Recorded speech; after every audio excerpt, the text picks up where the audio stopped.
Hello everyone. This time I thought I'd make a video about my life with Kiss. And I actually tried to film this a long time ago, and I filmed this probably about 10 times. But I just couldn't get it to upload into YouTube, and I finally gave up. So now it's time to film this one again, hopefully with better results. And actually I'm going to recount one part of my musical journey in this video, just like I did it with that video. The story starts with coming up to the Christmas 1983. Before that I had possibly heard, I'm guessing, Shandy, and I was just enough aware of Kiss to know that there is such a band as Kiss, and they are a heavy metal band. At that point I didn't listen to heavy metal at all, and one of my friends asked me to go to the record shop with him because he wanted to buy a Kiss record as a Christmas present to himself. And I told him that, okay, I'm going with you, but I don't know anything about that music at all. So we went to the record store, and we looked at the records there, and I was totally surprised to find out how many records they had at that point. And well, I went through the records looking at them, and I recognized the cover of an Unmasked album. So I suggested, well, take this one. No, he wouldn't. And he came up with two records, Hotter Than Hell and Creatures of the Night. And we listened to them for a bit, and honestly, I couldn't tell them apart at all. It was basically one and the same to me. But I was like, okay, maybe the Hotter Than Hell, maybe there's like maybe something, you know, somewhere buried deep in there. So I suggested that he would take that one, but no, he took Creatures of the Night. And after Christmas, he and another friend of mine came over to me, and this other friend also got a Christmas record, a Kiss record for Christmas present, and he had Lick It Up. So they played those to me, and well, at first I wasn't impressed at all, but somewhere along the line it started making sense to me. And this friend who had got Lick It Up started getting other records, and he always came over to me to play those records. And well, at some point I was simply hooked. I don't remember any particular moment, I don't remember any song, I don't remember any album that would have been the moment that, yeah, this is it, now I'm a fan. I just remember that I had heard about the 6 albums, and one day I just realized that I was hooked. But at that point I had very little money, so it was really difficult for me to buy anything. So mostly I was dependent on my friends who came over to me and played those records. And so it took me 9 months, almost 10 months, before I finally were able to buy my first Kiss record. It was this one, Rock and Roll Over. This is my first Kiss record, but I call this one my first Kiss record because my younger brother had got there before me, and he had bought this one a month earlier than me. But I call this my first Kiss record because I have bought this one from my younger brother many years ago. Yeah, at that point I was really a Kiss fan. These days I try to avoid using the word fan because it has such a strong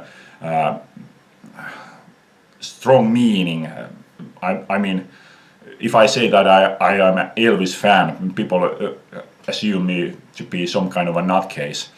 But well, it's not that kind of thing to me. Same with Kiss. At that time I was really a fan. Everything about Kiss was fantastic. I loved everything about them. I loved every record, and to this day I still love all of the Kiss albums, from first album to Animalize. I think they're all brilliant albums. So yeah, I was really big Kiss fan at that point.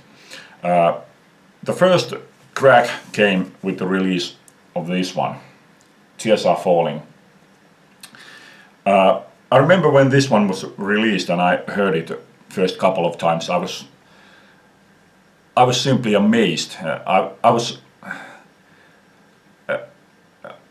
stunned simply. I couldn't believe that Kiss could release something that I didn't like.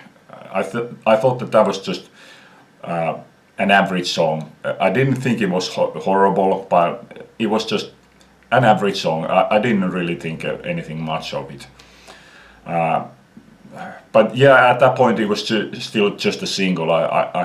I've always been a fan of albums, so I thought that let's just wait until the album comes out. And when Asylum was released, I was disappointed in it. I can't remember now that at that point when I first got the album, was there 2 songs that I liked or was there 1 song? I do remember that I liked the song I'm Alive, which is still my favorite song of Asylum. But then there was the Love's a Deadly Weapon, which I don't remember did I like it at that point or did I start liking it a bit later. And Asylum is the album that I have gone the most times like back and forth over these decades. Sometimes I like it a lot more and sometimes I feel like it's just... but yeah, that's the Kiss album that I have changed my mind the most times over the years. Well, then came Crazy Nights, and I have to say that actually the biggest disappointment about Crazy Nights was the interview. I saw an interview with Paul and Gene, and in that interview they said that they chose the producer Ron Nevison not because of his success with Ozzy Osbourne and Heart, but because he had worked with Led Zeppelin. Well, it doesn't take more than one listen to any of the songs from Crazy Nights and then compare that to the songs from Heart albums or Ozzy Osbourne's Ultimate Sin, and then to compare it to Led Zeppelin first album. I mean, it's obvious that they chose Ron Nevison because of his success with Heart and Ozzy. So that was a big disappointment, and the album, I have to say that at that point I liked it more than I liked Asylum at first, but it's never been among my favorites. It's definitely one of the albums that I like the least. But yeah, still, at this point I was still a fan, and I don't remember exactly which way it was, because in '88 Kiss came here for a gig, and that's when I saw them for the first time. But had this next one been released before or did it come after, that I don't remember. But the moment when my Kiss fandom ended is very clear in my mind. I had bought this single and I just didn't like it. I didn't like it at all. And then one day I had that 5-minute time, and I thought that let's put this one on. Let's put X in Sex. And I remember saying it out loud as I was putting this one on. I said it out loud that let's spin this one more time, that it can't be that bad. And my brother said that yes, it can. And that was the moment, like, click went in my head, and I had to realize that yeah, it's true, it really is, it's that bad. This is the moment where my Kiss fandom ended. After that it took a long time. I mean, I heard Hot in the Shade, I didn't like it, until finally they released the Unholy. I didn't think that was great, but at least I felt that okay, they finally have the attitude back. They finally, like, they were trying, they were just Hot in the Shade had been like they had written one song and then repeated that 14 times. It was all one and the same. None of the songs had anything to offer to me. It was just a lame album. So when Unholy came, I thought that okay, now they have the attitude back. I didn't think it was that great, but at least there was the attitude back. And then there was the Domino, and I thought that that's a great song. And just for that, I bought the album, and I did like it. I thought it was a good album, but it wasn't enough to rekindle the fandom. I just liked the album, and that's it. But yeah, I was really like lukewarm towards Kiss for the several years. I saw them twice more live, and especially the reunion tour. I really liked it, but during the Psycho Circus tour, didn't like that much. I heard the album Psycho Circus, didn't like that much. So it went like a really long time where I was like still sort of interested in them, but not really excited in any big measure. I was just thinking that what was the thing that really got me back like with real enthusiasm, and it had to be the time that I finally went to the internet and found Kiss Army Finland, and I finally had somebody to talk to about Kiss. So that was really the thing that brought me back. I never considered myself a fan after that. Let's put the X and X, but I've had real interest for them. Going to see them has been more exciting, and listening to their records has been more exciting.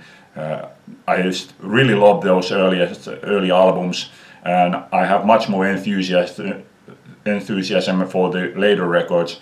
Although Monster, for example, I don't think it's that good. But yeah, I have much more interest for them these days. Okay, obviously one thing that everybody associates Kiss with is the all kinds of junk that Kiss has sold. And when I tell somebody that I'm a Kiss fan, they ask, well, how much kind of a junk do you have? Do you have action figures and so on? Well, no, I don't. The only things that I have is this one. This is the Ace Frehley coin sold at the Psycho Circus store, but I didn't buy this from the concert. I bought this a couple of years ago. I actually think that this is a rather great one. Yeah. And then I have this one. This is the second comic released during 70s. And then I have this one, Originals Notebook. I don't think actually that this is, as far as the value goes, I don't think that this is expensive in a collecting market, but I personally think that this is more rare than the actual album is. So that's why I consider this to be something of a collectible thing. Okay, that's it for this time. Hope you like this. Leave a comment. Thanks for watching. Bye.